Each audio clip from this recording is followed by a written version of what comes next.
Hi friends, ಹೇಗಿದ್ದೀರಾ? ದೇವರ ಪರಿಶುದ್ಧ ನಾಮಕ್ಕೆ ಸ್ತೋತ್ರವಾಗಲಿ. ಇವತ್ತು ನಾವು ನಮ್ಮ ವಿಡಿಯೋದಲ್ಲಿ ಒಂದು ಸಣ್ಣ ಸ್ಟೋರಿಯಿಂದ ನಾವು ಪ್ರಾರಂಭಿಸೋಣ.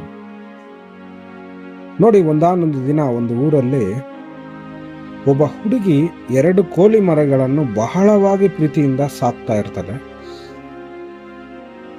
ಆ ಕೋಳಿ ಮರಿಗಳು ಸಹ ಯಾವಾಗಲೂ ಆತನೊಂದಿಗೆ ಇರ್ತಾ ಇರುತ್ತೆ. ಆ ಮರಿಗಳಿಗೆ ಒಳ್ಳೆ ಮೇವನ್ನು ಕೊಡ್ತಾ ಇರ್ತಾಳೆ. ತನಗೆ ಪಾಕೆಟ್ ಮನಿ ಕೊಟ್ಟಿರೋ ಹಣದಿಂದ ಸಹ ಆ ಕೋಳಿ ಮರಿಗಳನ್ನು ಬಹಳವಾಗಿ ಪ್ರೀತಿಯಿಂದ ಸಾಕ್ತಾ ಇರ್ತಾಳೆ. ಅವು ಬೆಳೆದು ದೊಡ್ಡದಾಗುತ್ತಾ ಬರುತ್ತೆ. ಒಂದಾನೊಂದು ದಿನ ಅವು ಎದುರು ಮನೆಯ ತೋಟದ ಬೇಲಿಯ ಸಮೀಪದಲ್ಲಿ ಮೇಯುತ್ತಾ ಇರುತ್ತೆ. ಇದನ್ನು ನೋಡಿದ ಮನೆಯ ಯಜಮಾನನು, ಅಂದರೆ ಆ ಬೇಲಿಯ ಒಬ್ಬ ಯಜಮಾನನು, ಆ ಕೋಳಿ ಮರಿ 2 ಹಿಡಿದುಕೊಂಡು ಅದರ ಕತ್ತನ್ನು ಹಿಸುಕಿ ಸಾಯಿಸಿಬಿಡ್ತಾನೆ.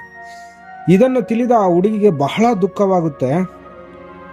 ಆದರೂ ತನ್ನ ಕ್ರಿಸ್ತೇಸುವಿನಲ್ಲಿ ಸಮಾಧಾನ ಮಾಡಿಕೊಂಡು 2 ಕೋಳಿ ಮರಿಗಳನ್ನು ತನ್ನ ತಾಯಿಯ ಬಳಿಗೆ ಕೊಟ್ಟು ಅದರಿಂದ ಒಳ್ಳೆಯ ಪದಾರ್ಥ ಮಾಡುವಂತೆ ಹೇಳ್ತಾಳೆ.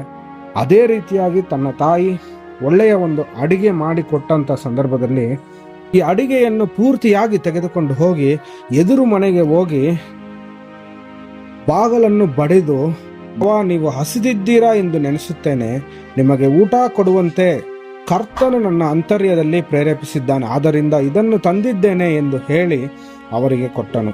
ಮಾತುಗಳನ್ನು ಕೇಳುತ್ತಲೇ ತನ್ನ ಹೃದಯದಲ್ಲಿ ಚಮ್ಮಟಿಯಿಂದ ಒಡೆದಂತೆ ಆಗಿ ಅವನು ತುಂಬಾ ದುಃಖಪಟ್ಟು ಅವನು ತನ್ನ ತಲೆಯನ್ನು ತಗ್ಗಿಸಿದನು. ಅಷ್ಟು ಮಾತ್ರವಲ್ಲದೆ ತುಂಬಾ ಅಳ್ತಾನೆ. ಆ ಚಿಕ್ಕ ಹುಡುಗಿಯು ಮಾಡಿದ ಕಾರ್ಯವನ್ನು ಅವನಲ್ಲಿ ದೊಡ್ಡ ಮಾರ್ಪಾಡನ್ನು ಉಂಟು ಮಾಡುತ್ತೆ.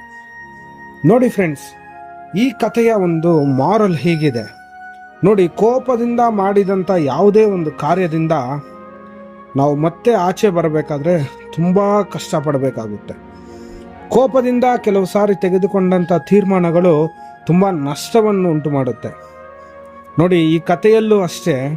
ನೋಡಿ, ಆ ಹುಡುಗಿ ಯೇಸುವಿನ ಪ್ರೀತಿಯನ್ನು ತೋರಿಸಿದ್ದಾರೆ. ನಿಮ್ಮ ವೈರಿಗಳನ್ನು ಪ್ರೀತಿಸಿರಿ, ನಿಮ್ಮನ್ನು ಹಿಂಸೆ ಪಡಿಸುವವರಿಗೋಸ್ಕರ ದೇವರನ್ನು ಪ್ರಾರ್ಥಿಸಿರಿ.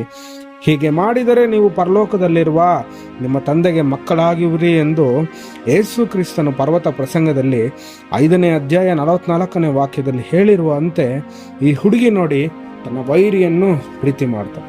ನೋಡಿ, ಈ ದಿನ ಎಷ್ಟು ಜನ ಈ ರೀತಿಯಾಗಿ ವೈರಿಗಳನ್ನು ಪ್ರೀತಿ ಮಾಡುವವರಾಗಿದ್ದಾರೆ.